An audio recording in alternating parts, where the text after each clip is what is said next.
एक शांत पहाड़ी के ऊपर बैठा रेडवुड लॉज मंडराता है। रात के खिलाफ प्राचीन और छायादार एकांत हवा पेड़ों से फुसफुसाती है, रहस्य ले जाती है जिसे केवल रेडवुड जानते हैं। लॉज का गेट खुलता है। एक दुखद आवाज जो शांति में गूंजती है, बुलाती है या चेतावनी देती है। इसकी खिड़कियां धुंधली चांदनी को दर्शाती हैं। प्रत्येक फलक एक काली आंख है जो रसातल में झांक रही है। एक अशुभ उपस्थिति रेडवुड लॉज पर छा जाती है जो इसकी मौसम से खराब हो चुकी दीवारों के भीतर छिपे रहस्यों का संकेत देती है। रेडवुड लॉज रिसेप्शन की गर्मजोशी में अंकित मालिक से बात करता है। लकड़ी के पैनल वाली दीवारें एक आरामदायक माहौल बना रही हैं। मालिक गुप्त रूप से झुकता है। उसके चेहरे पर चिंता की छाया चमकती है। कमरा नंबर 313, वहां सावधान रहना। उसकी आवाज लगभग फुसफुसाहट में बदल जाती है, एक गंभीर चेतावनी देते हुए। सुनिश्चित करें कि दरवाजा बंद कर दें।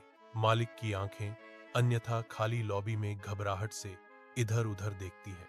मालिक ने चेतावनी दी, और जो कुछ भी करो इसे रात में मत खोलो।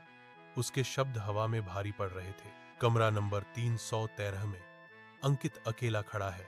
सन्नाटा कमरे की उजाड़ स्थिति को बढ़ा रहा है। वह अपने माइक्रोफोन को सक्रिय करता है जो उसके सामने के दृश्य को दस्तावेजित करने के लिए तैयार है। नमी हवा से चिपक जाती है और फफूंदी क्षय की एक टेपेस्ट्री में दीवारों को रंग देती है। एक धुंधली रोशनी एक पुराने दर्पण की धुंधली सतह में परिलक्षित निराशा से अंधेरे को भेदने के लिए संघर्ष करती है। कमरे 313 की धुंधली सीमाओं में अंकित की सांस अटक जाती है क्योंकि दर्पण के पीछे से एक हल्की टॉक टॉक गूंजती है। वह सावधानी से रिकॉर्डर को ठंडे कांच के पास रखता है। उसका दिल प्रत्याशा में धड़क रहा है। धीमी आवाज में अंकित चिल्लाता है, वहां कौन है? दूसरी तरफ से एक भूतिया आवाज जवाब देती है जिससे उसकी रीढ़ की हड्डी में सिहरन दौड़ जाती है। यह मेरा कमरा है। कमरे 313 की धुंधली सीमाओं में अंकित की सांस दर्पण पर जम जाती है क्योंकि वह उसकी गहराई में देखता है। प्रतिबिंब में उसके पीछे एक भूतिया आकृति झिलमिलाती है, एक क्षणिक दृष्टि जो मुश्किल से आंख से पकड़ी जाती है। वह घबराकर अपना फोन पकड़ता है। उसकी ठंडी सतह उसके बढ़ते हुए डर के बिल्कुल विपरीत है और कैमरे को दर्पण पर रखता है। फोन की स्क्रीन केवल कमरे का निर्बाध प्रतिबिंब दिखाती है, डिजिटल आंख से अदृश्य और आभासित भूतिया रूप। कमरा 313 के अंदर दर्पण से अचानक ठंडी हवा का झोंका भयावह रूप से निकलता है। जैसे ही पहली बाल जैसी दरारें पुरानी दीवारों पर मकड़ी के जाले की तरह फैलती हैं, हवा भारी हो जाती है। दरारें गहरी होती जाती हैं जो कमरे की क्षय होती भव्यता को विभाजित करने वाली तीखी नुकीली रेखाएं बनाती हैं। एक अदृश्य उपस्थिति भयावह रूप से फुसफुसाती है। उसकी आवाज भूतिया दृढ़ संकल्प के साथ गूंजती है, मैं यहां मर नहीं सकता, नहीं तुम मरोगे। कथा गूंजती है, कमरे को अनिवार्य विनाश के एक समझौते में सील कर देती है।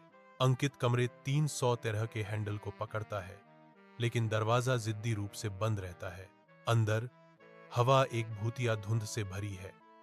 हर सांस ठंडी हवा में एक दृश्य बादल है। दर्पण में अंकित का प्रतिबिंब मुस्कुराता है, परिचित का एक भयावह मोड़। प्रतिबिंब की आवाज ठंडी मंशा के साथ गूंजती है, अब तुम रहो, मैं जा रहा हूं। अंकित डर से देखता है क्योंकि उसके प्रतिबिंब की आंखें क्रूर मनोरंजन के साथ चमकती हैं जो भय का एक मौन वादा है। रेडवुड लॉज के अंदर होटल का मालिक जोर लगाता है। कमरे 313 का दरवाजा खोलने की कोशिश कर रहा है। कमरा खाली, शांत और स्थिर खड़ा है। एक खौफनाक खोज। दर्पण पर भयावह ढंग से अंकित नाम खुदा हुआ। खाली कमरे का ठंडा प्रतिबिंब वापस देखता है जो एक रहस्य का संकेत देता है। सीसीटीवी फुटेज की समीक्षा करने पर परेशान करने वाला सच सामने आता है। उस रात कमरे में कोई भी अंदर या बाहर नहीं गया। खाली दरवाजा दिखता है जो अज्ञेय गायब होने का मूक प्रमाण है।